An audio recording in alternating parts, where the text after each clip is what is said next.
I'm going to talk to you about some things I've learned in my journey. Most from experience, some of them I heard in passing, many of them I'm still practicing, but all of them I do believe are true. Life is not easy. It is not. Don't try to make it that way. Life's not fair. It never was. It isn't now, and it won't ever be. Do not fall into the trap, the entitlement trap, of feeling like you're a victim. You are not. Get over it and get on with it. So the question that we got to ask ourselves is what success is to us, what success is to you. Is it more money? That's fine. I got nothing against money. Maybe it's a healthy family. Maybe it's a happy marriage. Maybe it's to help others, to be famous, to be spiritually sound, to leave the world a little bit better place than you found it. Continue to ask yourself that question. Now, your answer may change over time, and that's fine. But do yourself this favor. Whatever your answer is, don't choose anything that will jeopardize yourself. Prioritize who you are, who you want to be, and don't spend time with anything that antagonizes your character.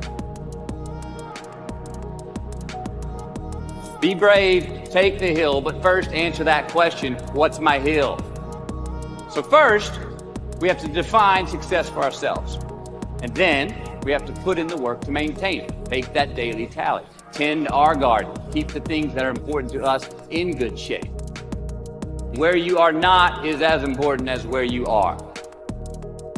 It is just as important where we are not as it is where we are.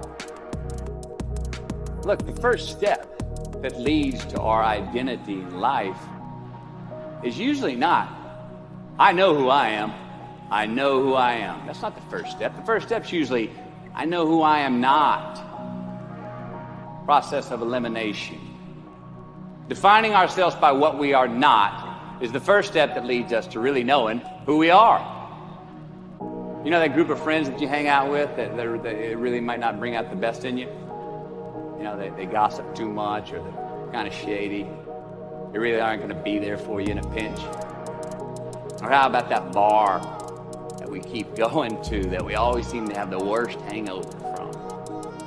Or that computer screen, right? The computer screen that keeps giving us an excuse not to get out of the house and engage with the world and get some real human interaction. Or how about that food that we keep eating? The stuff that tastes so good going down, it makes us feel like crap the next week. We feel lethargic and we keep putting on weight. Well, those people, those places, those things, stop giving them your time and energy. Just don't go there. I mean, put them down. And when you do this, when you do put them down, when you quit going there, when you quit giving them your time, you inadvertently find yourself spending more time and in more places that are healthy for you, that bring you more joy. Why? Because you just eliminated the who's, the where's, the what's, and the when's that were keeping you from your identity. Like, trust me, too many options, I promise you, too many options will make a tyrant of us all. All right, so get rid of the excess, the wasted time. Decrease your options. If you do this, you will have accidentally, almost innocently, put in front of you what is important to you by process of elimination.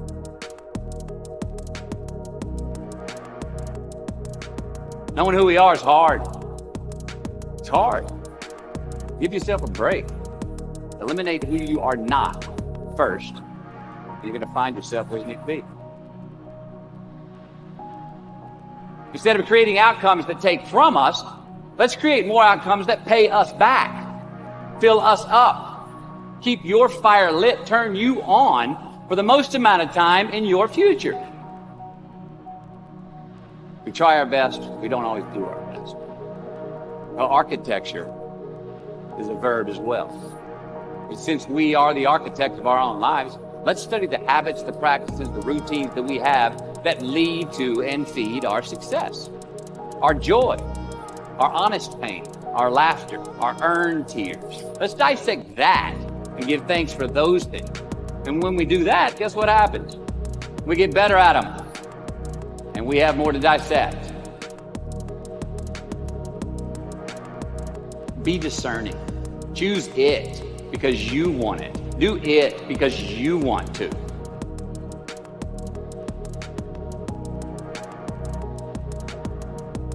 We're going to make mistakes. You got to own them. Then you got to make amends. And then you got to move on.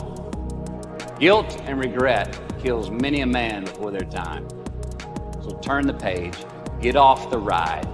You are the author of the book of your life.